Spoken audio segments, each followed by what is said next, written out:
compare and contrast. But the simplest way is to look at who the average person thinks they are, and then maybe point out who they are. So we got tons of metaphors and that kind of stuff. Yeah, for sure. Well, what do you see as a trigger point for folks that are really interested to start stepping into this? You know what I mean? Because you work with a lot of folks one-to-one, and so how do you find that folks come to a place of readiness or willingness to really step in and kind of answer that question? Well, yeah, I was talking to a young guy yesterday. Great heart. That's number one right there. That's what we're looking for, is people that are ready to go, and they can be gifted in any area of life. And but the thing is, if you have that kind of heart, then that's the key. You'll be able to take the time to dig into this. So there has to be a hunger there. What most people see, I guess, I don't know if you call it a trigger point or more of just a mode that people get in, or like a rut. And one of the guys I'm working with right now, fantastic guy, just becoming a really good friend, and but I think he's one example of it's not about what you have or what you don't have. It's about how you perceive yourself operating in a very logic-driven environment. Step 1, 2, 3, control it, check it, be done with it, move on to the next thing. Structure's good, but structure, it's like a swimming pool. You need a foundation, but when you swim, you just swim. You need to do what you want. You don't want someone micromanaging every movement in a pool. Yeah, explore the space. Yeah, Gene Cowbell. So, what I've got drawn out here, and I won't, I'll just use it as a reference. I didn't make very many notes today, but, I had just kind of put this on my wall the other day. I was kind of helping this fella see this, and but most people see their lives as a series of boxes, and right. Well, and that's what we're taught. Yeah. And we're taught that from people who see themselves in boxes, who were taught by people that, and that's, I'm not going to say that's evil. I'm going to say it's not good enough.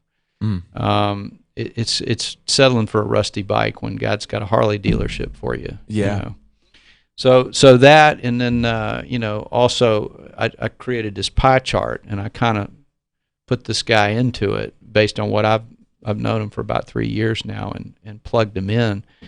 And this is, if I'm an outsider, this is how I would see him, and I think this is how he kind of sees himself. It's good stuff, but it's. So you kind of played the card of how the world would see you. Yes. Like you stepped on that side of the fence and said, here are some adjectives or descriptors or whatever of who you think you are to the world, and gave him a clear picture of that. Okay. That's right. And what it does is it keeps you, when you live in that mentality, it keeps you from seeing the depth of who you are and why you're here. Right.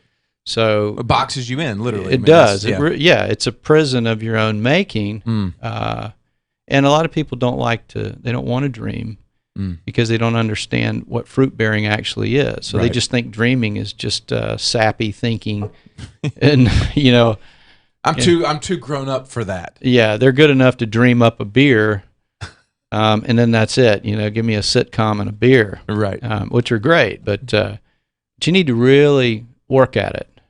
Dreaming is work, but you have to understand how it connects, how God plugs it in. It's purpose. So this is a form of obedience. God put the desires in your heart in you, and if you don't uncover those things. People get mad if God didn't put them there. He'd get mad. They'd get mad if he did put them there, but hide them, and not let them have them.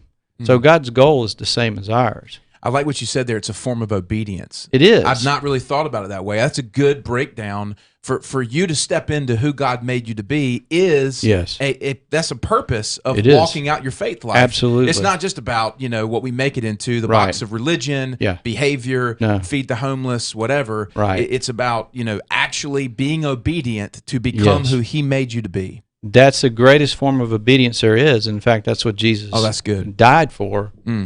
He paid for our sins, Yes. but he was raised again so we could become like him. That's so good. And who we are supposed to be. So the great thing about him is he contains the whole package. We can be a body to him, and that means we are all different, but we all have just as much as importance.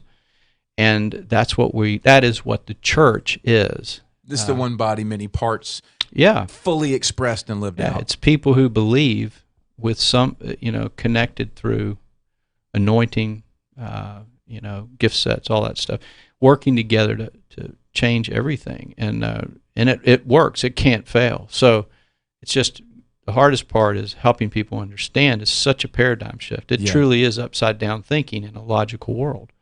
And that's where the kind of hard work comes in for us, is really helping people undo these cultural norms of validating and evaluating yourselves by what family you grew up in, by where you were born, by how much money you have, by your profession, or don't have. Exactly, all the above. Right. So what I did was I kind of listed out these boxes.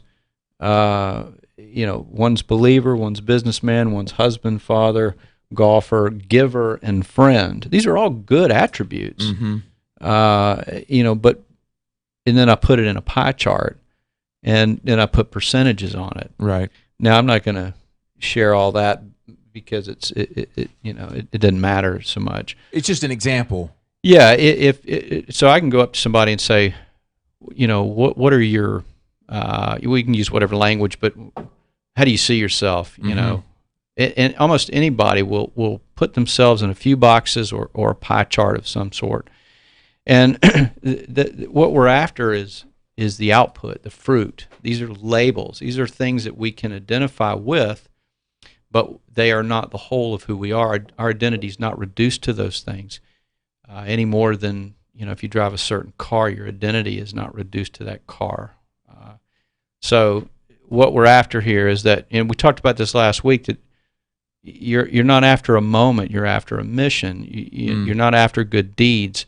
You're after it. So your life is your life becomes a mission with a business, with a family, with whatever, with I like donuts, but that is built on top of the mission.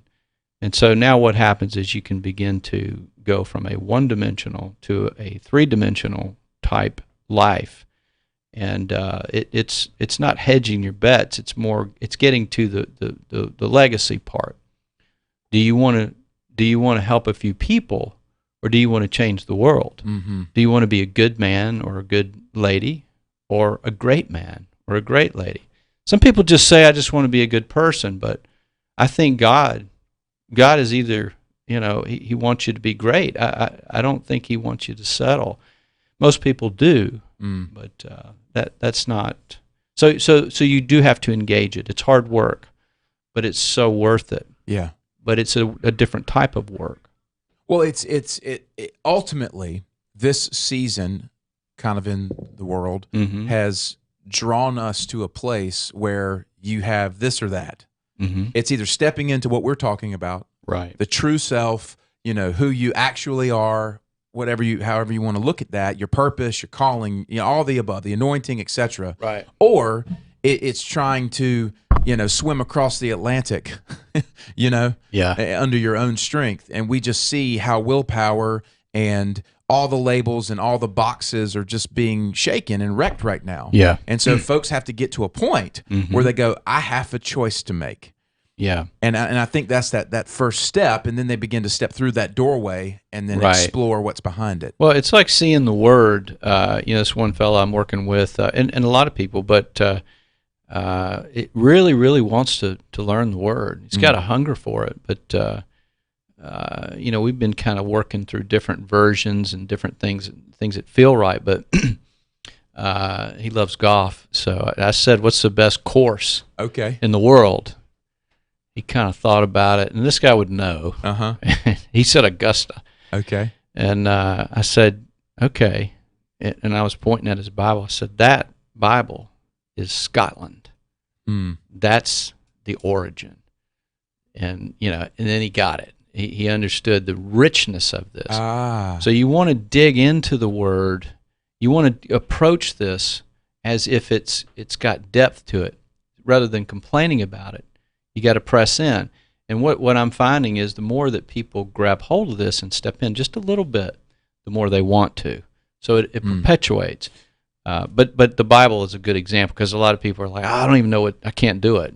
Well, that's not true at all. Just how you do it. It goes back to what Jesus said: to the one who has, more will be given. That's right. As you step in, more comes. As you step in, and Exactly the right. one who retracts, the one who draws back, right? Whatever he has is still taken away. Yeah. There's a really profound element, the supernatural element, of as you press into this thing, it grows. Yeah. And that's what people can't get, because they maybe press in a little bit until that point of tension comes, and then they retreat. And it's like this never-ending saga of not being able to get it. So we want to be clear that these things that we teach, they're not just some simple sit down and watch TV and eat donuts. The platitude, yeah. And I think that's what people crave because they don't know there's so much more. And they don't know that they can shift everything just by living out their purpose and who they are. It's like saying to Moses, people give Moses credit by accident for parting the Red Sea, but he didn't. Yeah. He went there and waited. God parted it. And so just understanding the difference there, it all, so your life becomes a mission. But one way to look at it, and let me know if we're running out of time. Joe, here. keep us on loop. Okay. But one of the best ways I've found, and to help people begin to see this, I take a cup. I've got a cup. It's not a cup, but it's like a water bottle type thing right here, and just draw a circle around it. And so you got a circle there. You take a glass or anything, take a trophy, take whatever you want, and put it on a piece of paper and draw a line around it. Take your feet and do that. Okay. So now, what do you see on that paper? And I know a lot of people won't be able to see this, but what do you see? Describe what you see there. I see a circle. You see a circle. Now, living in a one-dimensional, boxed-in pie chart life where you're these 5 things and that's your identity is like trying to describe that water bottle that I just took off this paper by looking at that circle. Or it's like trying to describe Matt Ham by me outlining your footprint on a page. And when you step off of it, all you're going to do is see what? An outline of a big old foot of a shoe. Yeah. But you can't know the depth of Matt by looking at that. So it's like people, when they box themselves in, they're also flattening themselves. It's temporary. It's one-dimensional. And if I take a trophy or a Statue of Liberty, a little mini one, and put it on this paper and draw a line around, it's probably going to be a square or rectangle. Right. When you pull it up, you have no idea that was just a trophy or a Statue of Liberty. So this is the difference between living a life where you're calling yourself a believer versus one where you're stepping into things that you can't see, that God will uncover. So that's where we come back to the idea that you have to learn to walk by faith. That's the physical man, using the word, physical word, and then you will begin to understand how to be led by the Spirit. And that's the voice of God that everybody's looking for, but they don't know how to find it. Yeah. This is how you find it. This is how you tap into that. Yeah, but that is a good metaphor to try to describe the difference between living. You're like a chalkboard person versus 3-dimensional. The real thing. Yeah. I have a couple thoughts. Bear with me. Let's get them out, see if they go anywhere. Yeah. One was, it reminds me of a thing I read from C.S. Lewis one time. This was probably 7 years ago when I was really just starting to step in to these concepts. And he made a comment one time in one of his narratives that everyone looks the same in the dark. It's the light that draws distinction. And in this way, too, is when you step into the Word and the implanted Word, that's what brings out the dimensions of your character and who God's made you to be. That's the only way you can truly know. Exactly. So without that, it's like just walking around as a robot is just one of the other people in a room, a dark room. Yeah, and unfortunately, a lot of people get to be, to that fourth quarter of life before they begin to understand this. So our job is to take somebody who's 30 years old and ready to go, or 50 or 60 or 40, whatever. We're in. But but you go, so who you thought you were, in this fella's instance, is these 5 or 6 things. I spend my time doing this, this. So, but that's, again, that's a flat, one-dimensional view, and it disregards who God says you are. And so that's what I want to get into is, not this is who you thought you were, and it's not a bad thing, but there's way more to you. So who you actually are is what we want to compare and contrast, because it's way better. Absolutely. It's like you know who God is sort of through, oh yeah, that's him in the Bible, somebody out there, versus he's a guest in your home, like he's a welcome part of your family. He's in everything you do and say. So big difference there. Yeah. Joe, how are we on time, man? Just checking in. How are we on time? We got 5 minutes. Okay, good deal. So the Kevin, when you walk through folks in our mentoring process, let's talk about our mentoring process a little bit, just because we're going to step into the second segment here. Most people come to us, and there is a hunger there. There's a willingness there, and we kind of gauge that with an initial conversation. But a lot of times, folks say they're ready and hungry and wanting to dive in. Yeah. But they're actually not, because when it comes time to put some resources on the line, or comes time to put time on the line, or whatever, they run from it. Yeah. So it's tough, and we see that. But the reality is that until you're willing to step in, then there's nothing's going to happen. So what would you say to a person who's been fighting the idea for a while? They've thought about it. The Spirit's really tugging on their heart, but they're just making up a bunch of excuses. We have language in our culture that says, do your business or get off the pot, being kind about it. We even said that ahead of time. But that's a real challenge. Yeah. So what would you say to that person who's maybe watching the show today or hearing us, and it's like, maybe this sounds good and I kind of feel it, but I'm not, whatever? Well, it depends on the personality and the receptiveness. I tend to be in front of people who really mean well. They kind of got good hearts, because we got a pretty good filter. But I think a lot of times it's just by accident. It's like accidental hypocrisy. We don't know we're doing it. So the big thing is where's the hunger coming from? And is it pain? Is it trauma? Is it stress? Is it things that situational? So we have all kind of different places that we can start. But I think the big thing is to really understand what their ultimate goal is, and start to pull some nuggets out, and then use those things to help draw a picture, put a puzzle together. It's really hard to explain, but it works. It's incredible, and we've got plenty of testimonies. But I think the big thing is to understand that we remove every obstacle. That means if you don't care, and we care more about you than you care about yourself, then I'm going to say what I was saying earlier to Joe, just kidding, not at Joe, but with him, like, let's say it to everybody, crapper, get off the pot. Yeah. That's why I say things like, hey, if you're not in, then that's okay. That's not my job. I'm not selling anything. I'm here to help you. We're asking you to help other people by pitching in. What's wrong with that? Most people just charge for a service. We're doing more than that. So when you look at it that way, I had a guy I was talking to the other day, and he reminded me of something I'd heard before, but I guess he heard a pastor say it or somebody.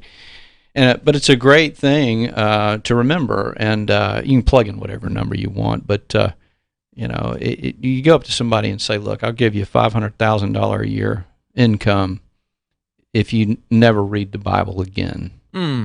And that, to me, is a great way. And we got lots of different things like that I use. just things God's given me. But that one's been around a while, and somebody reminded me of it the other day, and I appreciated that. But that's these are the type questions. This is what Kevin Adams does.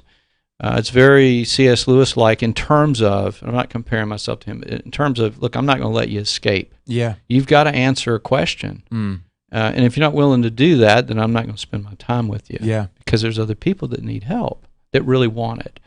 So part of pitching in and all that is, look, we're trying to help a lot of people. So we're building something, but so it's not I think there's a variety of reasons, probably way too many to why people don't do it. Mm-hmm. But the biggest one is people are, they just don't want to work at it.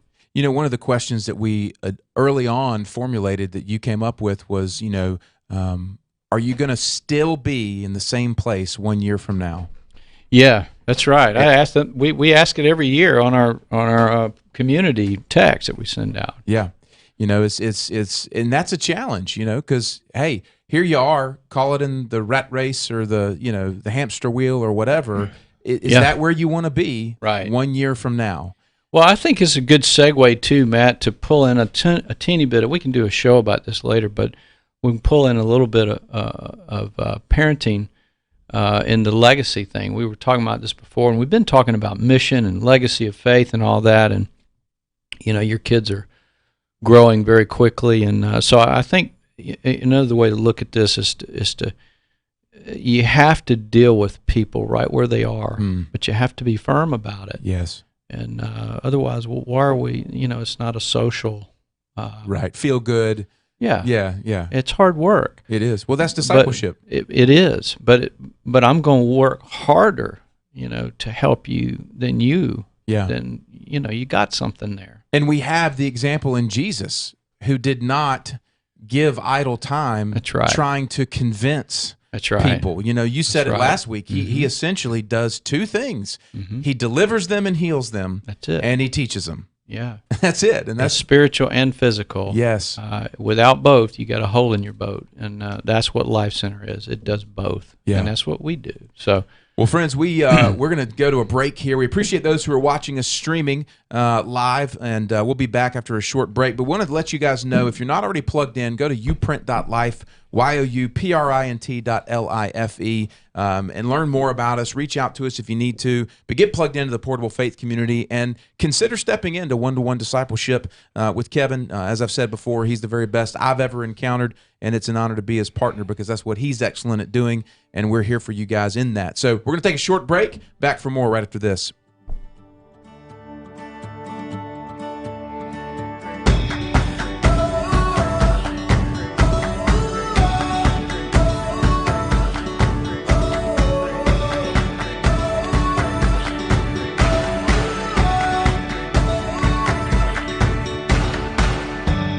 Hey, this is Matt Ham, co-founder of Uprint Faith and Personal Development. Join us for Wake Up Our Faith, a real conversation about living out your faith between Sundays, streaming live every Wednesday at 11 a.m. on Facebook, YouTube, and Twitter. Catch the replay every Saturday and Sunday at 8 a.m. on Wilmington's Big Talker 106.7 FM. Stop by and visit us on the North web. Carolina, our community is strong. Right now, a partnership between Novant Health, UNC School of Medicine, and New Hanover Regional Medical Center could make our community even stronger. Imagine better, allowing more access to affordable health care, more generous financial assistance programs for families in need, more clinics, hospitals, and modern equipment designed for the region's needs, more jobs for more people when they need them most, more innovation and advanced treatments like early stroke detection, more opioid crisis support for the whole family, and more support for all the region's outstanding physicians. More of everything our community needs to be happier and healthier. Novant Health, UNC School of Medicine, and New Hanover Regional Medical Center. We are better together. Hey, this is Matt Ham, co-founder of Uprint Faith and Personal Development. Join myself and Kevin Adams every Saturday and Sunday from 8 a.m. to 9 a.m. on Wilmington's Big Talker for a fun, uplifting conversation about the upside of upside-down living.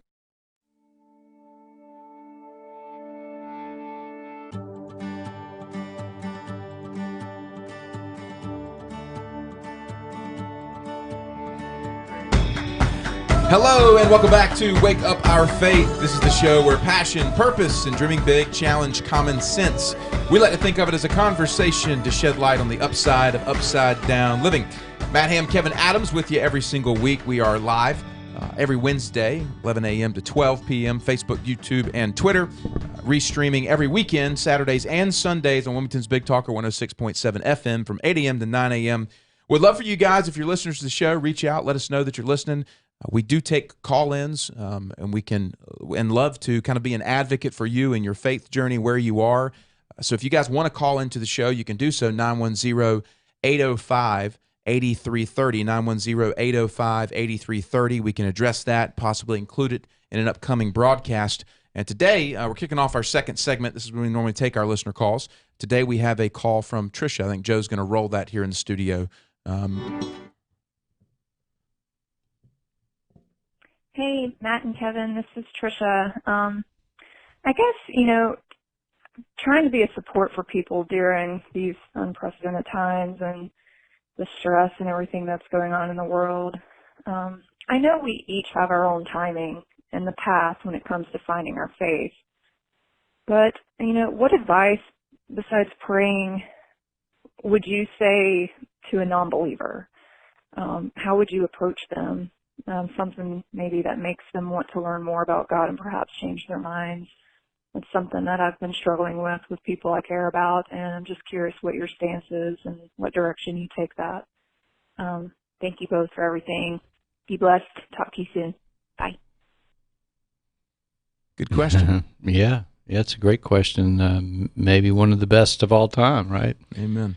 Evangelism is an act of love. It's to me, it's about setting the example.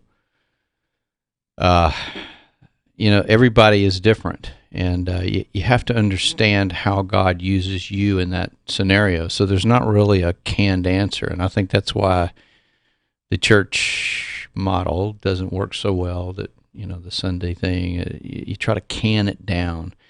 So really, you have to understand the greatest thing you can do for anyone, and we'll use that and segue into what we were talking about a minute ago, is to be the good news in their lives first. And that means you're there with one agenda, that is to give.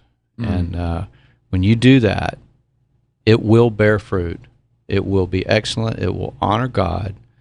It doesn't mean you got to preach. God will give you the opportunity, but it'll help them, encourage them in some way, and it will satisfy your soul deeply.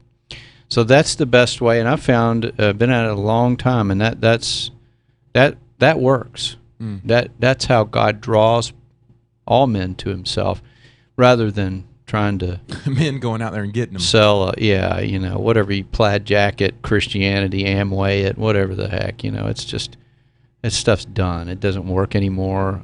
Not sure it ever did, but people are just drowning in information and data, and but what they don't have is good examples, and so you have to live it.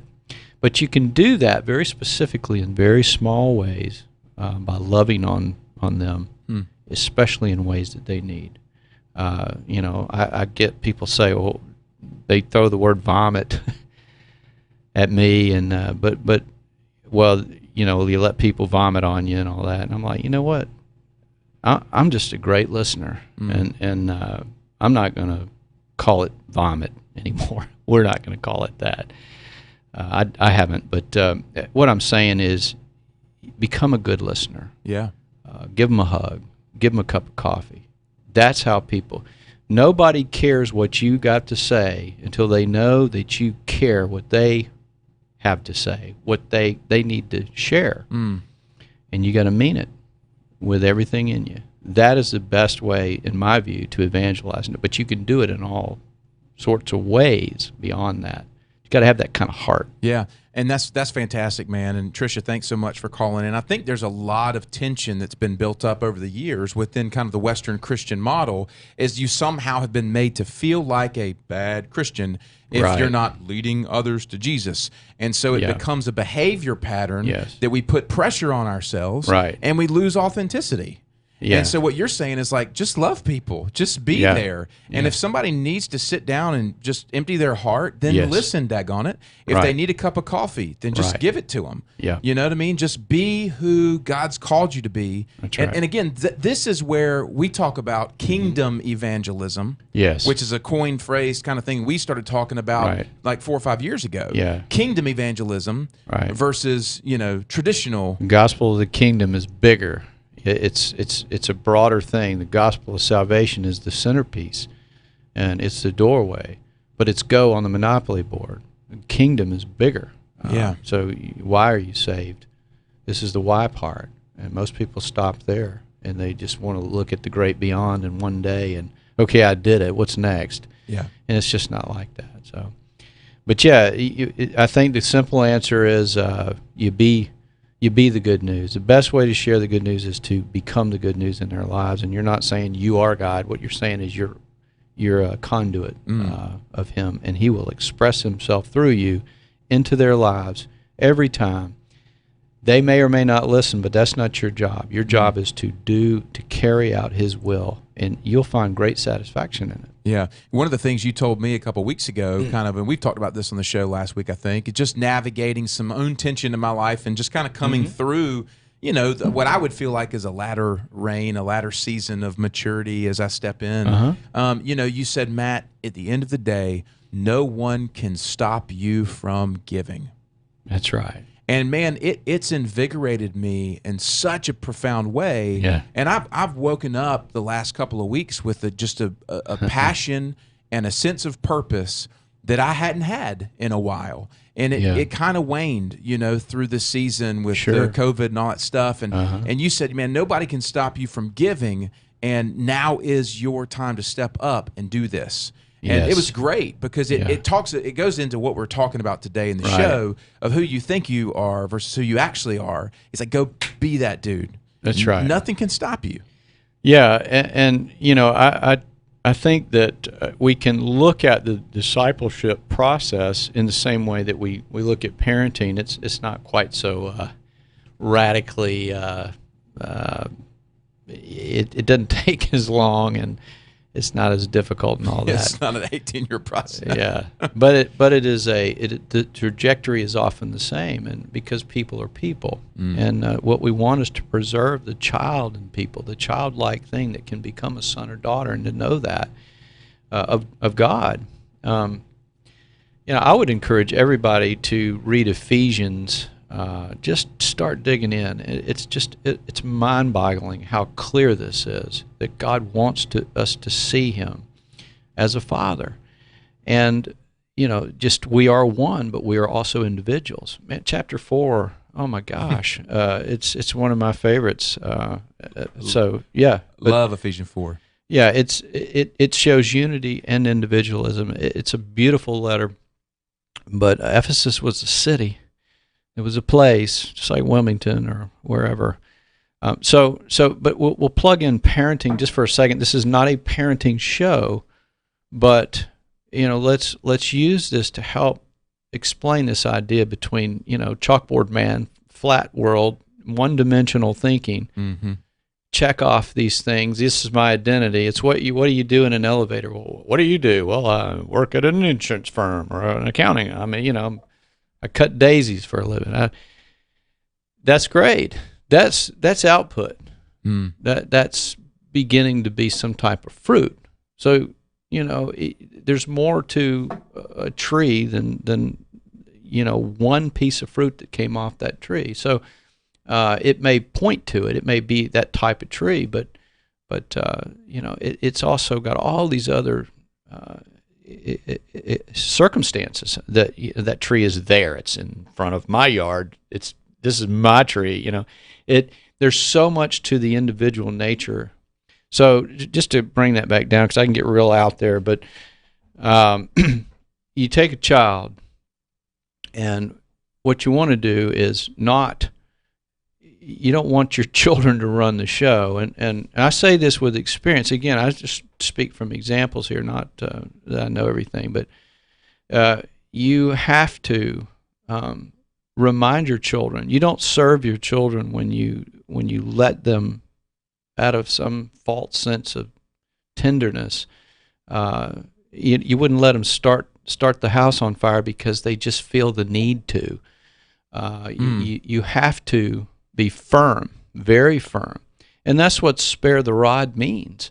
A lot of people try to turn it into 20 different things. It's not about being violent, but it is about being absolutely firm. This is your ground. This is your authority, and you have to take it, right? And I want you to please chime in, but I just wanted to plug that in. We treat people that way for themselves, for who they are, to help them get to where they need to go. There's a firmness to it. Well, it's actually real, authentic love is what it is. It is. Right. And that's where I remember way back, one of my boys, made the comment, "Dad, if you loved me, you'd let me, whatever, fill in the blank, right? Eat ice cream, kind of every night." Yeah. And I'm like, you don't get to define, right, what my love, how it expresses itself. Yeah. And there's something profound in that, because you said it. Part of the challenge we're dealing with in culture is everybody defining what love is. Right. Love is love, and this is the own. I'm not talking about the sexuality issue. I'm just saying this is how I want to be loved, and you have to love me that way. And if you don't, then you're wrong. Kind of thing. Yeah. And when we take that into our own families, what we end up doing, pleasing our spouse, pleasing our kids, and That's as you're saying, that's a broken foundation. It will generate horrific adults. And I know that people have to learn the hard way, but I can tell you, I have an amazing set of children. They're grown-ups. They're not kids, but they are my children, and my wife and I both. Just every day, I'm just blown away. But they've seen God move in their life. But what we did was we were very firm. We set the example. So the idea is that people don't want to step from stickman world or chalkboard, one-dimensional thinking into the depth of who they are, because they don't want to work at it. It's like saying, I want to be a YouTube star, and so I deserve that. And, it's just a load of crap. I mean, great. Technology's awesome. If you're gifted, it's the same thing as if you take a gifted, my nephew just signed Vanderbilt. He's a sophomore in high school. He signed Vanderbilt signed him to play baseball. Oh, awesome. So this kid is amazing. Yeah, Vanderbilt's legit. Yeah, and he's very humble.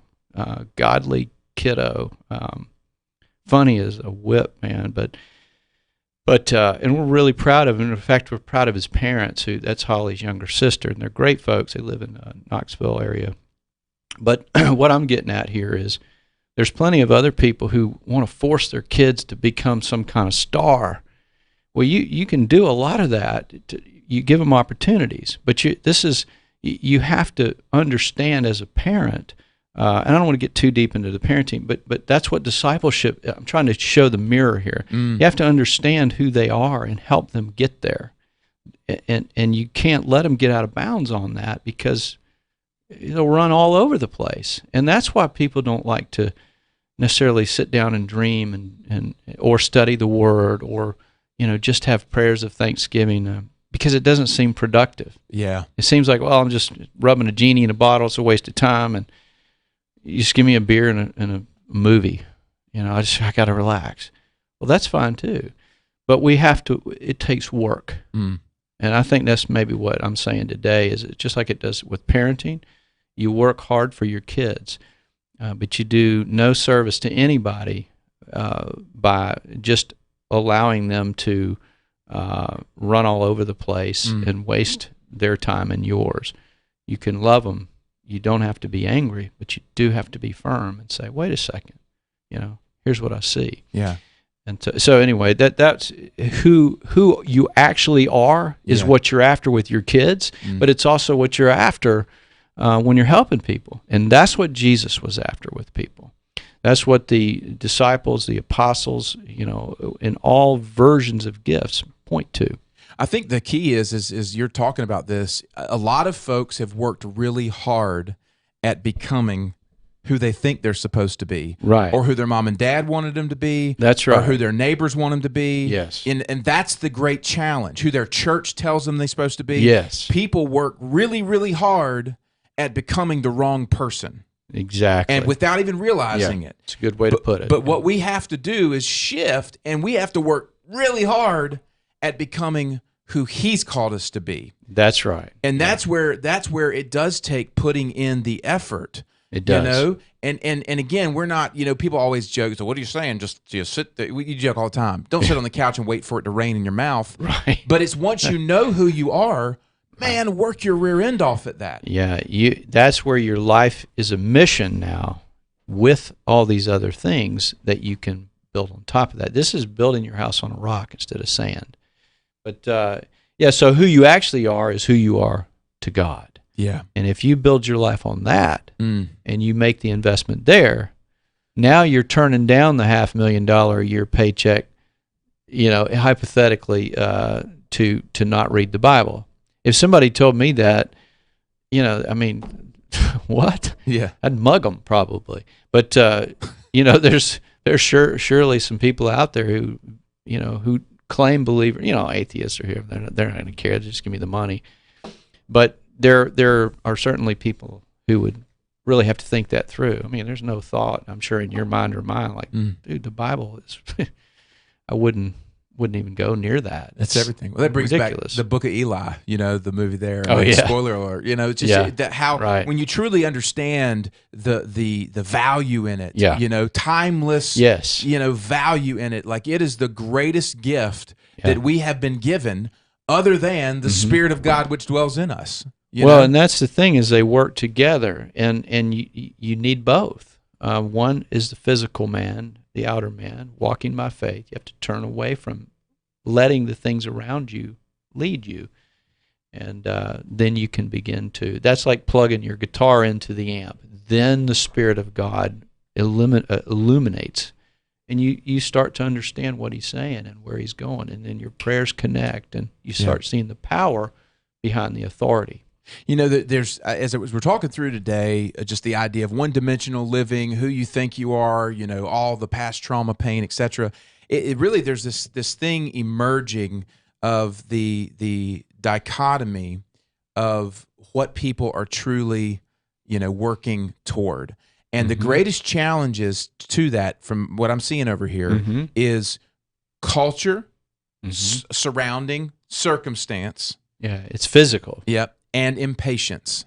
Sure. Yeah. And those are two things for me that I know that you've helped me a great deal with, is stepping beyond cultural implications of who Matt Ham's supposed to be, and stepping beyond the impatience of wanting it now. Yeah. And then being willing to be faithful in the process, trusting that there's the same goal between God and I. Yeah.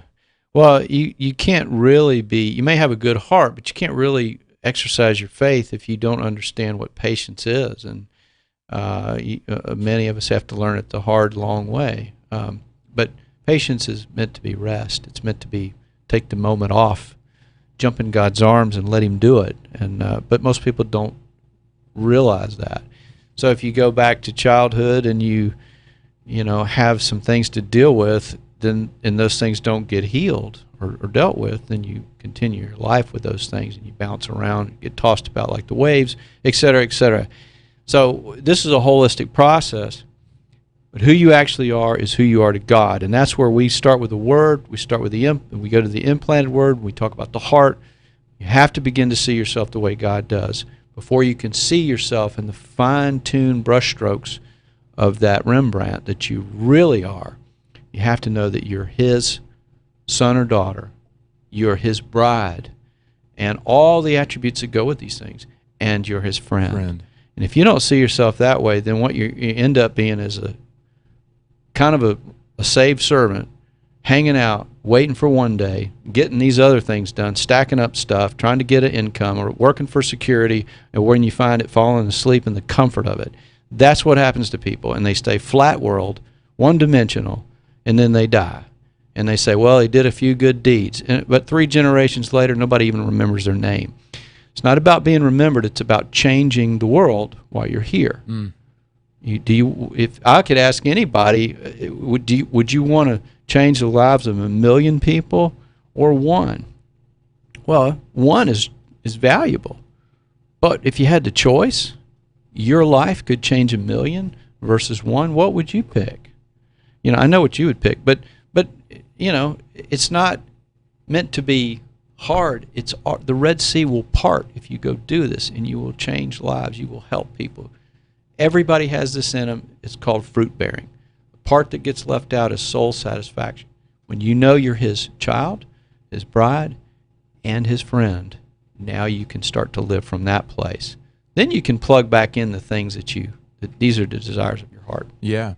Well, the beauty of what we have and what we can offer folks is a really innovative process to walk them through this from beginning to end, and that's continuing to grow. I mean, it includes the portable faith community. It includes one-to-one mentoring. We're launching out our communities now, and there's a dynamic way that people can really get engaged here in something that God is doing. Oh yeah, and it's really cool. And I want to make sure that folks know that this isn't just about a radio broadcast of a few good ideas. Yeah, that there's so much more here. Right. We do this as a service, really, to just go, hey guys, here's some nuggets to chew on. But if you want to step in, come on. Yeah. We're not here to force you or convince you, but we're here. Yeah, we're not trying to become radio famous. We do this.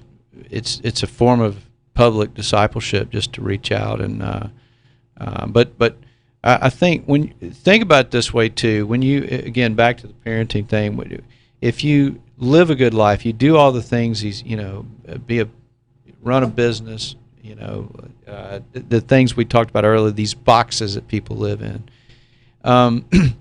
What does your legacy look like? Well, I want to leave a good inheritance for my children, which could be simply financial security, abundance of opportunities, and a basic Christian moral code. Well, those things aren't bad, and the Bible teaches us to leave a good inheritance for our children. But it's like when you think about what you could do with your life, why God made you, it wasn't just for that.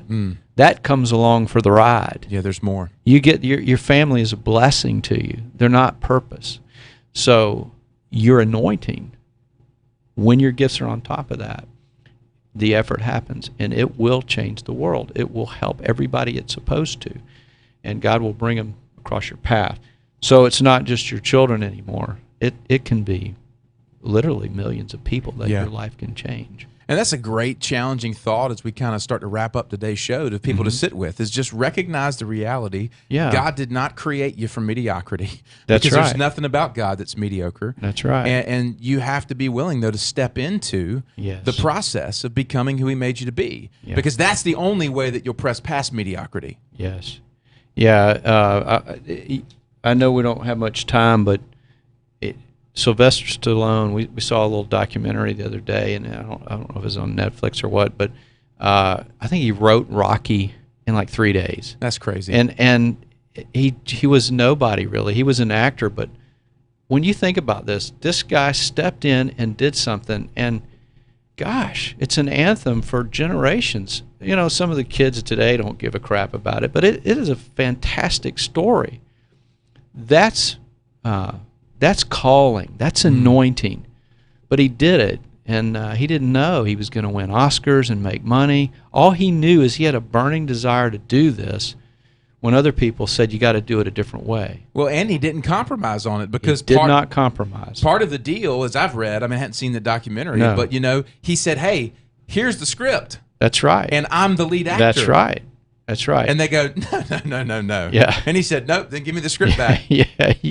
I love that.